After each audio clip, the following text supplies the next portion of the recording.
প্রশ্ন, শরীর থেকে রক্ত বের করলে রোজা ভাঙবে কি ভাঙবে না? শরীর থেকে রক্ত বের করলে রোজা ভাঙবে কি ভাঙবে না? উত্তর, রোজা অবস্থায় শরীর থেকে রক্ত বের করলে রোজা ভাঙবে না। তবে রক্ত বের করার মাধ্যমে শরীর দুর্বল হয়ে যায়, রোজা রাখতে কষ্ট হয়, এমন হলে রক্ত বের করা মাকরুহ বলে বিবেচিত হবে। প্রশ্ন, ভ্যানটোলিন গ্রহণ করলে কি রোজা ভেঙে যাবে? ভ্যানটোলিন গ্রহণ করার মাধ্যমে কি রোজা ভাঙবে কিনা? ভ্যানটোলিন হলো এমন ওষুধ যা নাকে বা মুখে শ্বাসের মাধ্যমে নেওয়া হয়।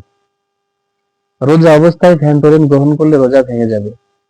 উত্তর, রোজা অবস্থায় ভ্যানটোলিন গ্রহণ করলে রোজা ভেঙে যাবে। ইনহেলার ব্যবহারের মাধ্যমে কি রোজা নষ্ট হয়ে যাবে? যাদের শ্বাসকষ্ট আছে তাদের জন্য বলছি। যারা শ্বাসকষ্ট থাকার কারণে ইনহেলার ব্যবহার করে তাদের জন্য অতীব জরুরি একটি মাসালা। ইনহেলার ব্যবহারের মাধ্যমে কি রোজা ভেঙে যাবে? উত্তর, ইনহেলার ব্যবহারের মাধ্যমে রোজা ভঙ্গ হয়ে যাবে। ইনহেলার ব্যবহারের মাধ্যমে রোজা ভেঙে যাবে।